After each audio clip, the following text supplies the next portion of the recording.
حضرت ابو ہریرہ رضی اللہ تعالیٰ عنہ ایک مرتبہ درس حدیث دے رہے تھے. اس دوران اعلان فرمایا کہ ہر قاطع رحم یعنی رشتہ داروں سے تعلقات توڑنے والا ہماری اس مجلس سے اٹھ کر چلا جائے. ایک نوجوان وہاں سے فوراً اٹھ کر اپنی پھپھی کے پاس چلا جاتا ہے جس سے اس کا کئی برسوں سے اختلاف اور جھگڑا چل رہا تھا. وہ اپنی پھپھی سے فوراً صلح کر لیتا ہے. جب دونوں راضی ہو گئے تو پھپھی نے نوجوان سے کہا کہ تم حضرت ابو ہریرہ رضی اللہ تعالیٰ عنہ سے ان کے اعلان کی حکمت پوچھو کہ انہوں نے ایسا کیوں کیا.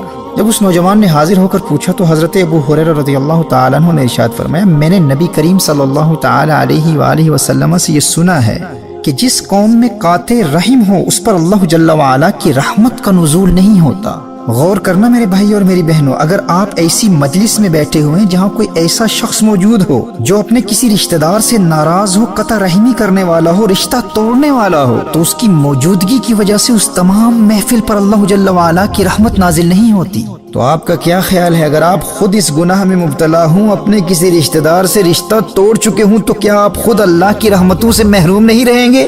میرے دوستو، پہلی فرصت میں جہاں عذر شرعی نہ ہو وہاں اپنے تمام ناراض رشتہ داروں تک پیغام صلح پہنچاؤ، اور ان کے گھر جا کر اگر خود ان سے معافی بھی مانگنی پڑے تو یہ کوئی خسارے کا سودا نہیں ہے. بس فوراً جلد از جلد معافی مانگ کر اپنے گھروں میں نزول رحمت کے بند دروازوں کو کھلوانے کا اہتمام کر لو. اور میرے دوست یاد رکھنا، جب نزول رحمت کے دروازے بند ہو جاتے ہیں نا تو پھر دعائیں بھی قبول نہیں ہوتی.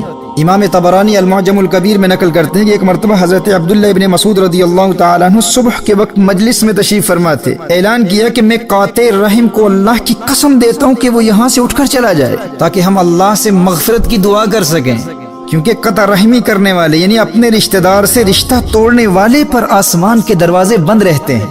یعنی اگر اپنے کسی رشتہ دار سے ناراض رہنے والا یہاں موجود رہے گا تو اللہ کی رحمت کا نزول نہیں ہوگا، آسمان کے دروازے بند رہیں گے اور ہماری دعائیں قبول نہیں ہوں گی. لوگ کہتے ہیں نا کہ پتہ نہیں ہماری دعائیں قبول کیوں نہیں ہوتی. آپ کو اندازہ نہیں ہے قطع رحمی کتنا بڑا گناہ ہے. اس کی نحوست و وبال ایسا ہے کہ صرف قاطع رحم ہی اس کی زد میں نہیں آتا، جس گھر میں وہ رہتا ہے اور جس محفل میں وہ بیٹھتا ہے اس مجلس پر بھی آسمان کے دروازے بند کر دیے جاتے ہیں. نہ رحمتوں کا نزول ہوتا ہے نہ دعائیں قبول ہوتی ہیں. محترم احبہ، ایسی زندگی گزارو کہ عذر شرعی کے علاوہ آپ کے کسی رشتہ دار سے بھی ناراضگی نہ ہو. ہر قرابت دار، ہر رشتہ دار سے جتنا جلدی ہو سکے صلح کر لو. آپ اپنے دل کو ایسا ہلکا محسوس کریں گے اور قلبی طمانینت اور سکینہ اور رحمتوں کے نزول کی ایسی برسات ہوگی کہ آسمان سے رحمتوں کے دروازے بھی کھل جائیں گے. جو مانگیں گے اللہ تعالیٰ آپ کے گمان سے بھی زیادہ آپ کو عطا فرمائے گا. صحیح بخاری اور صحیح مسلم کی حدیث حضرت عائشہ رضی اللہ تعالیٰ عنہ روایت فرماتی ہیں، نبی کریم صلی اللہ تعالیٰ علیہ وآلہ وسلم نے ارشاد فرمایا، الرحم متعلقۃ بالعرش تقول من وصلنی وصلہ اللہ ومن قطعنی قطعہ اللہ. یہ رشتہ داری اللہ کے عرش سے چمٹی رہتی ہے اور دعا کرتی ہے، یہ کہتی ہے کہ جو مجھے جوڑے گا اللہ اسے اپنی رحمت سے ملائے اور جو مجھے توڑے اللہ اسے توڑے. الرحم کی دعا کیا ہے؟ یا اللہ جو مجھے جوڑے یعنی جو اپنے رشتہ داروں کا قرب اختیار کرے تو اسے اپنا قرب عطا فرما دے، اور جو اپنے رشتہ داروں سے ناراض ہو کر ناتا توڑ دے تو اسے اپنی رحمت سے دور کر دے.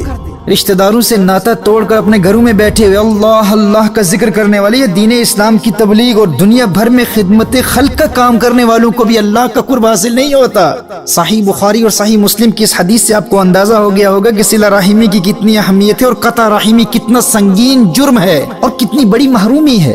سنیے سنن نبی داؤد اور ترمذی کی حدیث، نبی کریم صلی اللہ تعالی علیہ وآلہ وسلم نے ارشاد فرمایا کہ اللہ ارشاد فرماتا ہے کہ میں اللہ ہوں، میں رحمان ہوں. خلقت الرحم، میں نے رشتہ داری کو تخلیق کیا. عربی میں رشتہ داری کو رحم کہتے ہیں. وشققت لها اسما من اسمی، فرمایا میں نے رشتہ داری کو اپنے نام رحمان کے مادہ سے نکال کر اس کو رحیم کا نام دیا. یعنی رشتہ داری اللہ کو اتنی پیاری ہے کہ اپنے نام رحمان سے نکال کر اس کا نام رحیم رکھا. اور پھر فرمایا ومن وصلها وصلته ومن قطعها قطعته، جو اسے جوڑے گا میں اسے جوڑوں گا، جو اسے توڑے گا میں اسے توڑوں گا.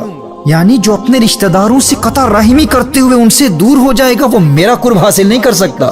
وہ لاکھ عبادتیں کرتا رہے، اللہ اللہ کرتا رہے، روزے رکھتا رہے، خدمت خلق بجا لاتا رہے، صدقات دیتا رہے، تلاوت قرآن میں مشغول رہے، وظائف و اوراد کرتا رہے، نفلی عبادتیں کرتا رہے، قطعتہ وہ میرا مقرب بندہ نہیں ہو سکتا، کیونکہ رشتہ داروں سے تعلقات توڑنے والے کو میں خود دور کر دیتا ہوں۔ اور فرمایا جو صلہ رحمی کرتے ہوئے رشتہ داروں کا قرب اختیار کرے میں اسے اپنا قرب عطا فرما دیتا ہوں، اپنا بنا لیتا ہوں۔ وصلتہ، جسے اللہ اپنا بنا لے وہی اللہ کا مقرب بندہ ہوا کرتا ہے۔ محترم احبہ، رشتہ داروں کے حقوق اور ان سے تعلقات قائم رکھنے کی اہمیت پر اسلام نے اس قدر زور دیا ہے کہ نبی کریم صلی اللہ تعالی علیہ وآلہ وسلم نے ارشاد فرمایا افضل الصدقات الصدقۃ علی ذی الرحم الکاشح، یعنی سب سے زیادہ ثواب اس رشتہ دار کو صدقہ دینے میں ہے جس کے متعلق آپ جانتے ہیں کہ وہ دل میں آپ کے لیے بغض اور کینہ رکھتا ہے، یعنی جو رشتہ دار آپ سے نفرت کرتا ہے سب سے پہلے اسی کی مدد کیجیے۔ دنیا والوں کو یہ مزاج دیا ہے دلوں کے ملانے والے پیغمبر نے، پیغمبر امن نے، پیغمبر محبت نے، محمد رسول اللہ صلی اللہ تعالی علیہ وآلہ وسلم نے۔